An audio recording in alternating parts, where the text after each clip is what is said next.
Praise lord దేవుని నామాన్ని మహింకలే గాక. మరొకసారి కలిసిన భాగ్యాన్ని దేవాదేవుడు మనకు అందించినందుకు దేవుడికే వందనాలు చెల్లిస్తూ, ఈ దినమందు మనం సమాజంలో ప్రతి ఒక్కరూ కూడా అనేక మంది కూడా ఫేస్ చేస్తున్న ప్రాబ్లం గురించి మనం మాట్లాడబోతున్నాం.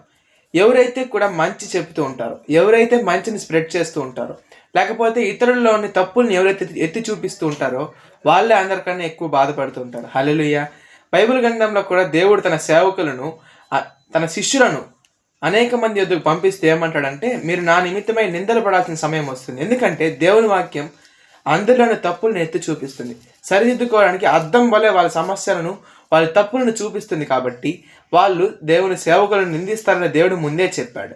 కాబట్టి ఏ ఒక్కరైనా సరే ఇతరుల తప్పులను ఎత్తి చూపిస్తున్న వారుగా ఉంటే, లేకపోతే ఇతరులోని చెడు విషయాన్ని ఎత్తి చూపి సరి చేసుకోమని చెప్పేవారుగా ఉంటే, వారు ఖచ్చితంగా అందరికంటే ఎక్కువగా బాధపడతారు. ఎందుకంటే అలాంటి వారితో ఎవరు ఉండాలనుకోరు. ఎందుకంటే ఎప్పుడు నన్ను తప్పులు చూపిస్తూ ఉంటాడు అనే ఉద్దేశంతో ఉంటుంటుంది.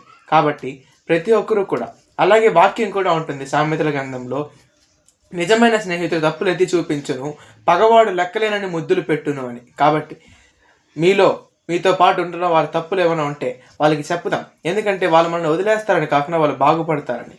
ఈ వాక్యం దేవుడు దీవించి ఆశీర్వదించిన కాక. ఆమేన్.